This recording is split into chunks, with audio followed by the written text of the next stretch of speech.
is making commentary. That is his view, his judgment. And it is the view of the minority. And I think that it should be allowed to land. Then the majority leader can speak. Mr. Speaker, I think that, look, if we are going to be too, more or less fastidious about what he's saying, we can't make progress. With respect, Mr. Speaker. Thank you, Mr. Honorable Tampoli, if you want to make progress, I think we can make progress. But if you deliberately don't want to make progress, we are deliberately trying not to make progress. Honorable Tampoli, guide me by the rules that govern the House. The actual rules that allow that in making your preliminary comment, you should be allowed to describe a work of a committee in a language in which the minority leader is describing them. Mr. Speaker, in this standing orders, Mr. Speaker, may I refer you to Order 5? Yes. Order 5 with respect, Mr. Speaker. Order yes. 5.1, subject to the provisions of this Constitution and any other enactments. Where there is doubt, these rules shall be interpreted by Mr. Speaker. 2, in any case not provided for in these orders, Mr. Speaker shall decide on the procedural question. And finally, 3, in exercising the power conferred under this order, Mr. Speaker shall act in accordance with the Constitution. So we think that what you are doing, yes. it may not be provided for expressly. No, but so what you are saying, what you are doing amounts yes. to being guided by Order 5. Rules, yes. You understand? Yes. So, Mr. Speaker, even under the Constitution, under so you agree with me that I'm operating within the ambit of the rules? With respect, Mr. Speaker, under Article 297, the Constitution even contemplates an instance where something will not be provided in the Constitution or any other law. And they say the Parliament. So, Mr. Speaker, there are penumbra areas, there are gray areas where you fill in. And I think that you have to exercise your discretion to allow the minority leader to land. Because what he's saying doesn't amount to raising issues. Mr. Speaker, he's not here with a substantive motion to raise questions about whatever it is. Honorable Tampoli. We are dealing with Honorable Tampoli, I thank you very much for reading Order 5. I think Order 5 is clear as to why I am behaving the way I am behaving. But I can assure you that most of the things that the minority leader has said that I rule against, they are specifically and expressly provided for in the rules. In the rules. So minority leader can go ahead and make all his comments without touching on anybody who is not before us. He knows.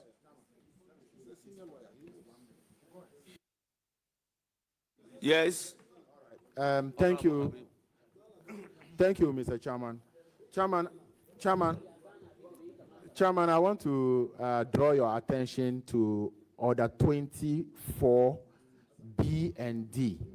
Mr. Speaker, with your permission, I read Order 24, B, that the Speaker shall promote concessions on matters under consideration in the House, and D, protect and preserve the rights of members. Mr. Speaker, I'm drawing your attention to this because the minority leader under Standing Order 24 D have a right, and which you have given him the permission to make his opening remarks. So I'm appealing to you to protect and preserve that right as it is in our standing order.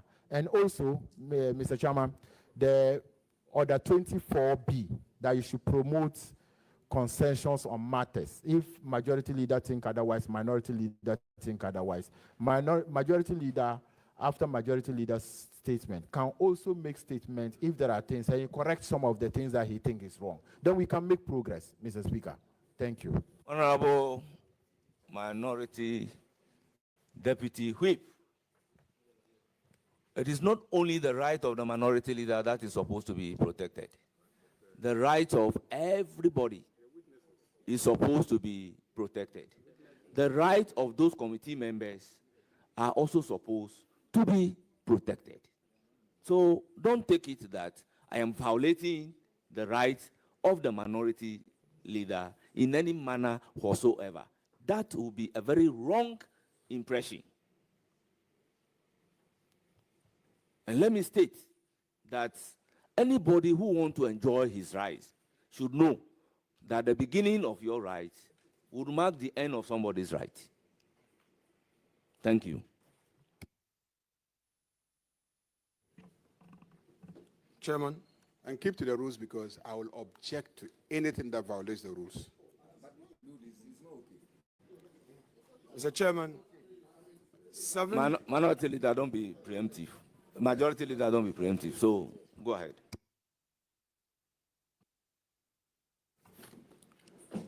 Chairman, 7 separate proceedings across 3 jurisdictions. Our own Supreme Court, the High Court, and the ECOWAS Court of Justice now challenge the constitutional validity of that removal. Not one has been heard on its merits. Mr. Chairman. Yet, while these cases remain pending, while the very question of whether a vacancy exists remains subject to there is a nomination to replace. I object. Can have the floor. Honorable Minority Leader, hold this. Majority Leader, you said you object. What are you objecting to? Mr. Speaker. Order. Our rules are very clear on pending matters. Our rules are very clear on pending matters. And it says in Order 103F that a motion shall relate to definite issues and not be the subject of an action on which a judicial decision is pending in such a way as may, in the opinion of the Speaker, prejudice the interest of the parties to the action. Mr. Speaker, you see, when you keep saying motion, these rules guide proceedings in chamber and mutatis mutandis apply to the work of committees as well. The rules are clear. What you can't do in the chamber, you cannot do in committee. So the rules are clear on pending matters. So you can't come here and comment on pending matters in a way that will prejudice the interests of the parties. So we stay away from random commentary on pending matters. We even don't refer to them. It's clear. And I'm saying that you are a senior lawyer, you know. You've been in this house, you've been a majority leader, you've been a minority leader, you have lived through all the rulings in these matters. Pending matters, we should stay away from them. The conduct of judges, we should stay away from them. You have so far not impugned the process of nominating the nominee and submitting the nomination to this house, and the process of referral by Speaker of the nominee to this committee for the committee to do its work. Those are the legitimate matters that you can raise, and you haven't raised them. So all questions about happen. If you had waited and we started proceedings, and you throw a question to the nominee to get his views on the matter, I may not object. But you can't just be allowed to run down everybody and get up and walk because you are Afenyo Markin. Why? It will not be allowed. I am going to look, this whole issue about you making a preliminary statement, show me a rule that says that you have a right to make a preliminary statement. Show me in our standing orders anything that says that you, Afenyo Markin, have a right to make preliminary statements. You don't. Listen, we developed it as a practice. We developed it as a practice where normally the two leaders may make welcoming statements and general open statements, but you have converted it into a platform to do a press conference where you attack and impugn people and walk away with it. I'm saying that today you will not attack anybody and walk away once I sit in this committee. Yes, Minority Leader, what do you have to say to it? If it gives you the opportunity, because he is on the floor. Tell him, when he said I should hear Tampuli, I heard Tampuli. Should I hear Annor Dompreh? Should I hear Annor Dompreh? Yeah. You can hear him after that. I come and respond to him. Annor, if you have anything. Yes, Honorable Annor Dompreh, what do you have to say on the issue raised by the majority Speaker, leader, Honorable Mahama Ayariga? Well, initially I didn't want to comment. We thought we should. Speaker, we in leadership have a role to play in helping you shepherd and guide this process. How does it look that the Chief Justice nominee is before us and this whole process is being reduced into a banter between the majority leader? It's being reduced into this. It's most unfortunate. And I'm surprised at some of the issues being raised by the majority leader, saying that, show us the rules that says that when there is vetting, you should be allowed to make comment. We are not only guided by rules, we are also guided by practice. Show me the rules that tells us that every Friday you should be standing behind the dispatch box and presenting petition. There are no rules on that. But it's part of our practice. And majority leader will respect you. You know that. So don't keep referencing that, saying that show us the rules, show us the rules. It's not just about the rules. It is also about our practice. Now, the very rule you referred to, 103, when you said it could be applied mutatis mutandi, I think majority leader, you are wrong. The rules were made with specific functionality, and the 103 you quoted is on admissibility of motion. No, it's motion. And it's giving us conditions for admissibility of motion. So when you read the heading, so you are interpreting the rule to suit your understanding. A while ago, Tampuri just referenced Order 5 and says that interpretation will be done by the speaker. Allow the speaker to lead the process. Allow the speaker, the chair, to lead the process. All of us are here to support, to make sure that these things are done. But the way you are positioning yourself is giving a wrong impression, and the public is watching. You will not even allow the minority leader to speak. And you are marking every sentence. And we are here saying that that is normal. Why don't you take your note? When he's done, then you can present your version of the truth. His law teacher started marking his sentences long ago. So I'm not the first person to mark his sentences. His law lecturers marked his sentences for years. Anytime it appears to me, I'll conclude, because you are pushing me to conclude, I'll conclude. But interestingly, the majority leader catches your eye every time. It is surprising that he always catches your eye. When we also draw your attention, let us also catch your eye. We also have something to say. Parliament is not just about the majority leader. For heaven's sake, I'm representing the good people of Insama Dredgely. And when I have a view and I catch your eye, you must allow me to express him. I want to tell the majority leader, anytime he obstructs the minority leader, we will also obstruct him. No? Let him make his point. If it is the case that your strategy is that you are going to obstruct him, we will also obstruct you. And you will make your point. But the begging question is, to what end? Are we going to conclude this vetting?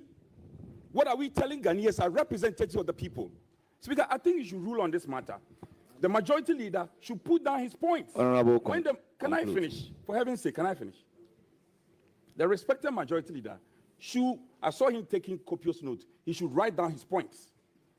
And regardless of the fact that he's a majority, he's a member of parliament like anybody else. Let him write down his points. When the minority leader is done, then he can come in. Then we can make progress. This whole strategy of any sentence... I would have been asking questions, but sometimes when I ask questions, they take it that I'm being sarcastic. I will give the floor to Honorable Roxanne Dafamoko. Chairman, thank you for the opportunity.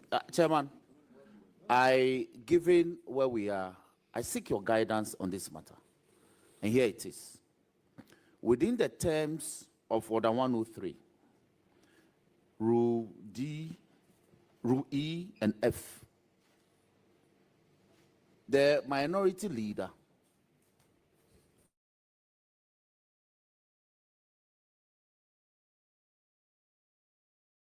motion, Mr. Chairman, reads as follows: that this honorable House, having regard to Articles 110 clause 1, 125 to 127, 144 clause 1, and 146 of the 1992 Constitution and Standing Orders 57 Rules 1 to 3, Order 93. Is that the motion Speaker rule on? Yes. For the records, I'm reading the terms of the motion they filed. Yes.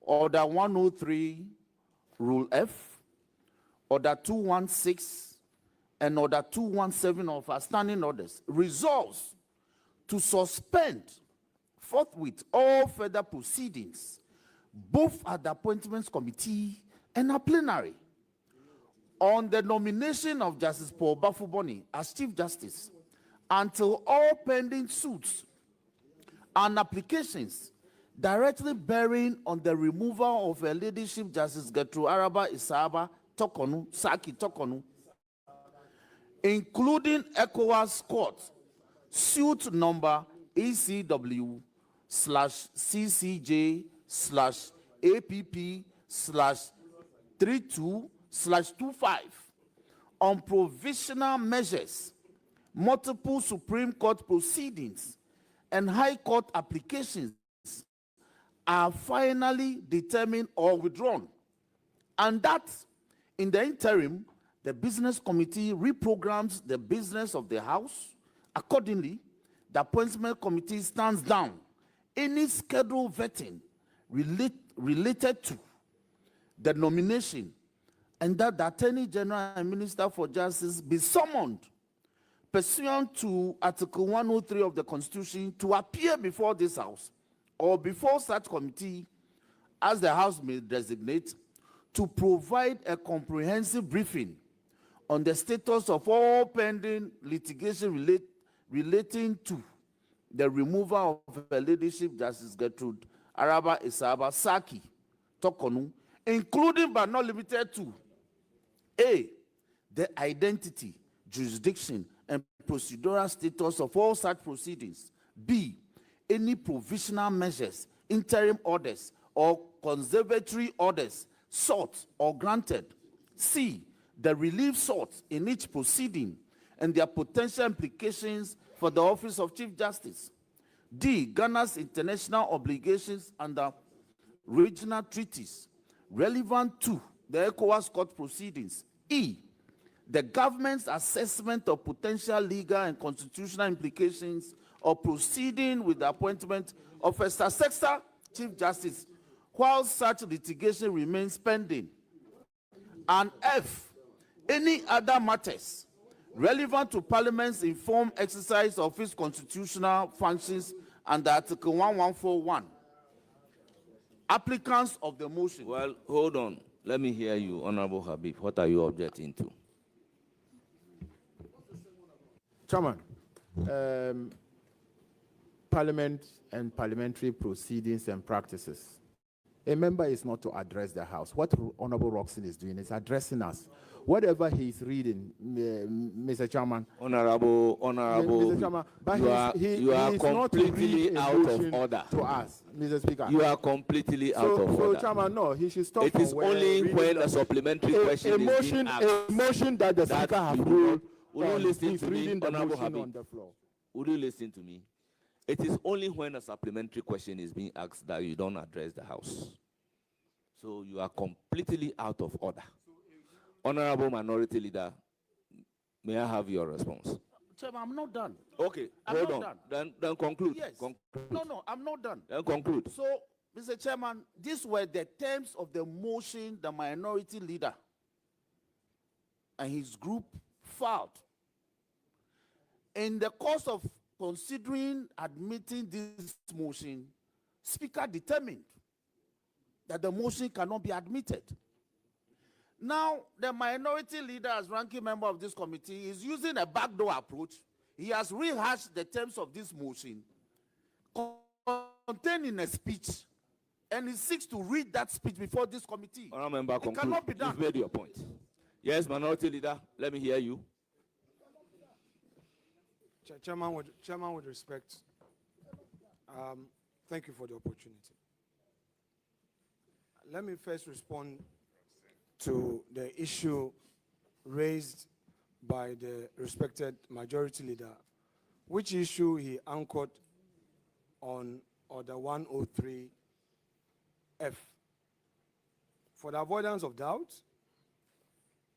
I would repeat the provisions in the said order. A motion shall relate to a definite issue and not be the subject matter of an action on which judicial decisions is pending in such a way as may, in the opinion of the Speaker, prejudice the interests of parties to the action. These are my views on this. First of all, we are not dealing with emotion. But granted that, as he put it, this provision that deals with conditions of admissibility of motion should be read and construed within the context of my preliminary comment, then I would even yield to that and then ask a question. Was he not the same person who, when the minority brought a matter up on the floor regarding the mass dismissal of public sector employees, he came out with the preliminary objection to the fact that the matter was in court? Henry Nana Boakye has filed a suit at the Supreme Court. Therefore, Parliament should not even discuss it. Whereupon, the Speaker upheld his objection, in spite of explanation to the fact that the matter had nothing to do with the suit in court. Now, even today, now he says that my reference to cases pending at the ECOWAS court, at the Supreme Court, at the High Court, amount to prejudicing the outcome. Really? But we have a nominee before us. The nominee with the power to empanel. In fact, the empaneling of the court for the determination of injunction application was done swiftly. As we speak, per his own words, the court has not empaneled the Supreme Court to determine the substantive matters before it. Recently, we heard the Attorney General even applying to the court for leave for extension of time to file a defense. We have a nominee before us with the power to empanel. He has not empaneled. If we are now interpreting 103F properly, then it rather even applies to the case of the minority that this matter should be placed on ice, because the nominee is likely to be conflicted, especially when he is the one to empanel. Two, that the substantive matters have not been dealt with. Honorable So minority let leader, me finish. with all Chairman, due respect, you allowed hold the minority leader. I'm I'm responding not to his asking objection. the minority leader to raise an issue. Order. I am responding to. I'm responding. Honorable Let me minority respond. leader. Let me respond. Honorable minority Let me leader, respond hold to it. him. Honorable minority leader, hold it.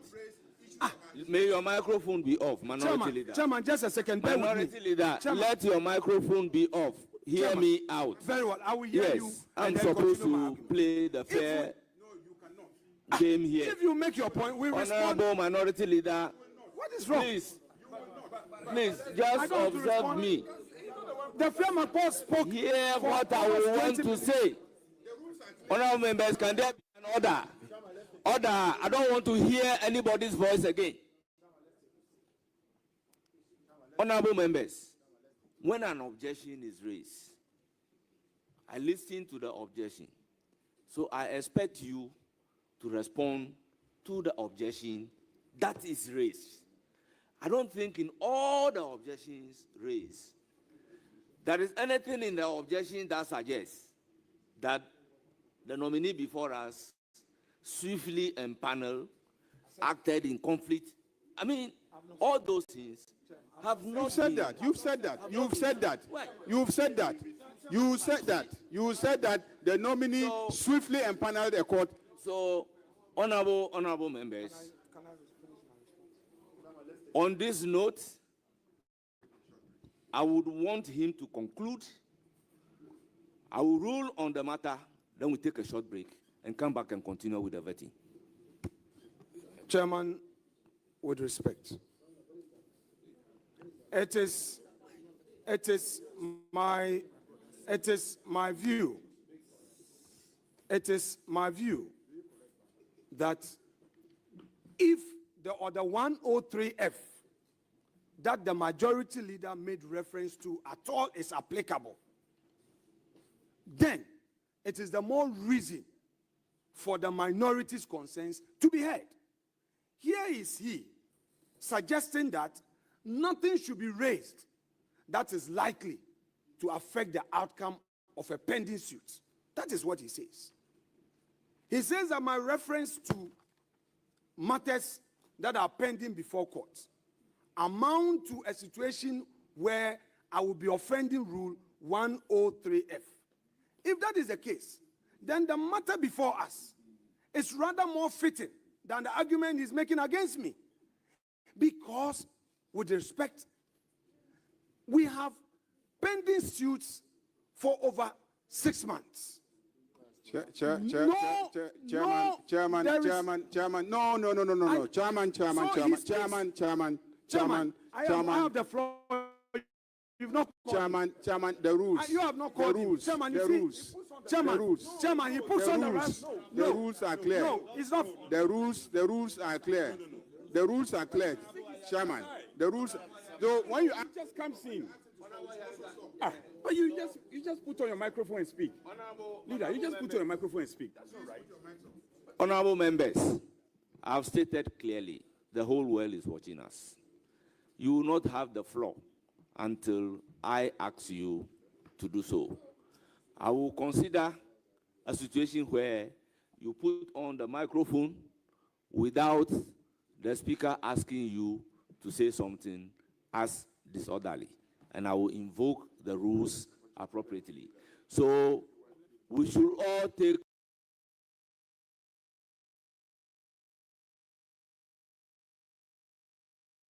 notes. Minority Leader, kindly conclude.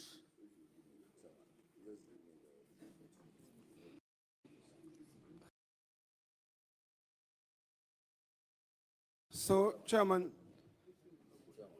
what I am saying in short is that the very rule that the majority leader is invoking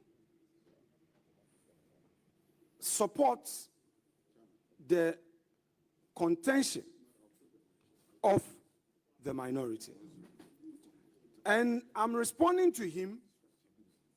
If we consider this motion, you shouldn't forget that what Parliament is doing, the vetting of the nominee, eventually will lead to the report being moved on the floor. Honorable Minority Leader, hold it there. For him to come in. Yes, hold it. Okay, Not no for problem. him to come in. I am coming in personally. Severally, I admonish you that a matter that has been dealt with on the floor of Parliament, this vetting committee cannot be constituted into a court of appeal to reverse any decision. Therefore, I will personally not tolerate any of those issues to be read. Now, I accommodated the majority whip, and he read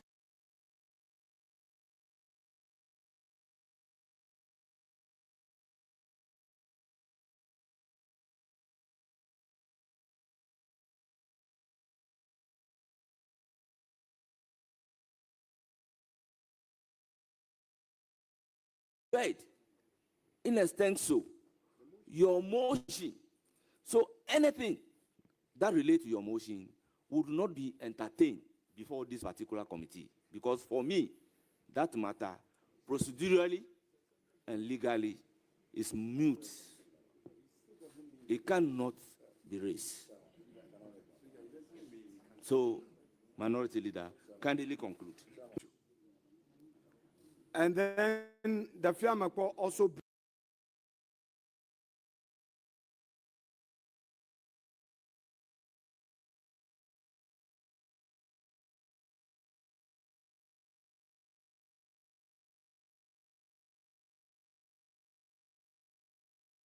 brings in a different issue.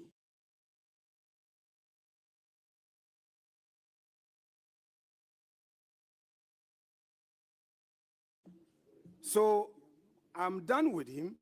Let me now address the Fiamakwa's issue, the Majority Chief Whip. The Majority Chief Whip is contending that the minority's motion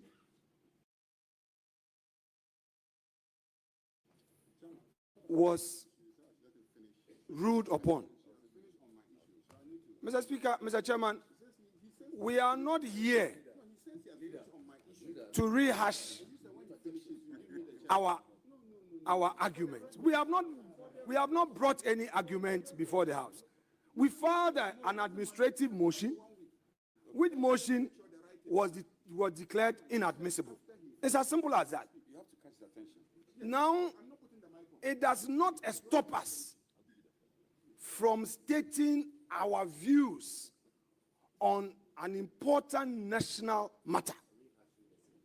It doesn't stop us. We are not challenging the Speaker's ruling at this committee. We know what to do. The minority, even when we disagree with the First Deputy Speaker, filed a review application which was admitted, and we started a debate. We are not in any way against any ruling and against any rules. We will use the rules to express our views. So the Majority Chief Whip is completely wrong to introduce that matter. Minority from on a matter of national importance rather supports the very reason why we had come with a motion to say that let all the matters be determined to bring clarity, because Her Ladyship Justice Arabe Esaba Tokonu has rights, far rights. And what becomes of her when eventually the court determines? I admonished that everybody, that anything that has to do with a matter raised on the floor and a ruling delivered by the speakers, including me, would not be entertained. So that one, strictly, any attempt to go into that particular area, I would ask you to stop your submission and maybe go to another area. And probably we may have to take a decision if persistently you've decided not to listen to the chairperson of the committee. So I am pleading with you. You see, with Jerry Ahmed, you catch the eye of the speaker at the right time. You don't expect me to interrupt the minority leader to give you the floor to speak. It is not done in any parliament. So minority leader, if you are done and you want me to make a ruling, I will make a ruling. Then we take a break.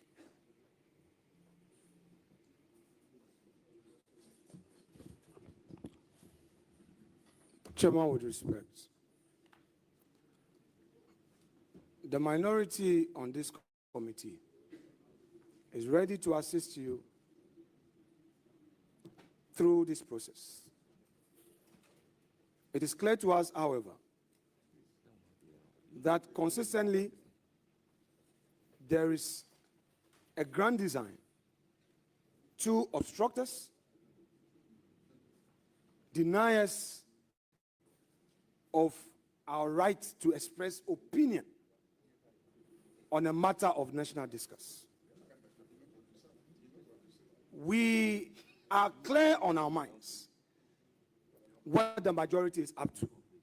And Chairman, although we know, and it's a fact, that all of you are of the same stock, we, however, think that we should be heard. All these objections that they are raising here and there has one aim, that the minority must not be heard for posterity. They know that if these views get into Hansard, it will come back and haunt them someday. All that is all that they are doing. Chairman, it's not a matter for ruling.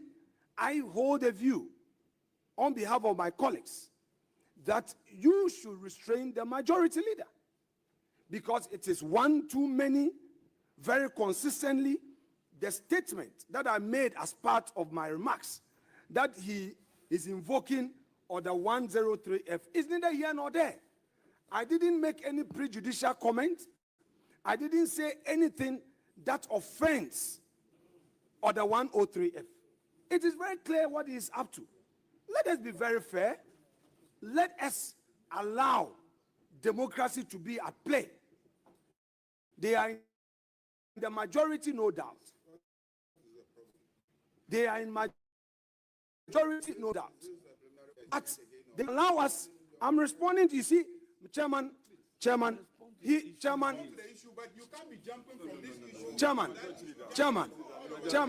what the majority leader is doing, is not fair. He raises his issues, you don't have to respond. When you are responding, he now determines how you should respond to him. The chief whip has spoken. You have spoken. When you are talking, you don't calculate the hours. Because honorable members, order. We'll break for cocoa. So it's time for cocoa break.